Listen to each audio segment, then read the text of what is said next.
My grandmother once told me that, until someone forgets your name, you're never truly dead, and so being able to name these names is a really important part of what we do here at the Palace.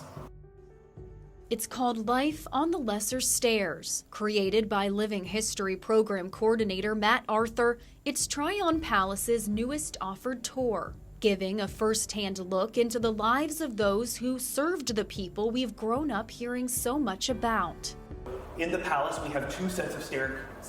One is the grand stairs, or the great stairs, and that is the big mahogany cantilevered floating staircase. Looks like it dropped out of Hogwarts, that the governor's families, and their guests would have used to get to their quarters above stairs. While the lesser stairs are literally hidden behind a wall, they are a lot narrower, a lot steeper. These are the stairs that the servants are going to use. And so we are talking about people whose lives would have been using the lesser stairs. It's the stories that history so often leaves behind. When I was little, coming to a museum like the Palace, when you go through, you hear about the rich dead white guys. There's gilt, there's glitz, there's bling. But for me, I was always one of those people who wanted to know the behind-the-scenes story. Knowing the names actually turns individuals into people. We put flesh on bones before when you're just talking about, a chambermaid. That's one thing, you can know what they do. But when we start saying that Governor Martin had a house servant named Prima, then you start having a name in your mind, even if it may not be completely right. You start building a personality. It makes it so much more real and it comes to life as opposed to being kind of a living textbook. For decades, popular culture has been fascinated between the differences of upper and middle class. Director of Public Affairs Nancy Fagel tells me it gives a new perspective to history, the behind the scenes, the backbone to history. It strikes you the stairs themselves as well, of how hard their job was every day. I mean, they worked from the time they got up to the time they went to bed, and carrying things up and down those stairs. When you think about their life, so strikingly different than those that they were serving, it makes it, it gives you a whole new view on it.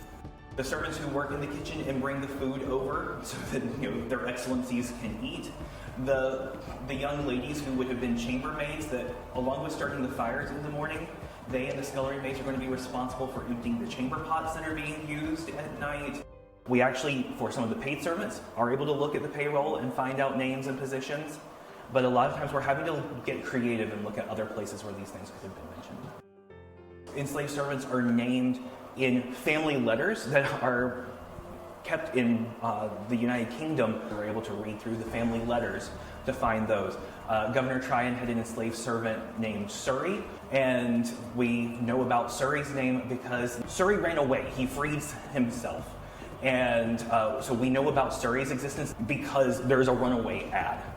It's stories like these that give us a complete look into the lives lived before us. You learn their stories. It's exciting to hear this other perspective of history that was not taught. And it gives you so much more of a complete picture of our history then. So, because it's a story with many voices. It's maybe one history or maybe many together, but it's many, many voices that make up this history. Staff tell me the Life on the Lesser Stairs tour is just the beginning of an expanded series that will focus on the untold stories of Tryon Palace's history. The Palace recently received a grant that they tell me will also go towards additional tours based on diversity and inclusion. In New Bern, I'm Emily Severidge, 9 on your side.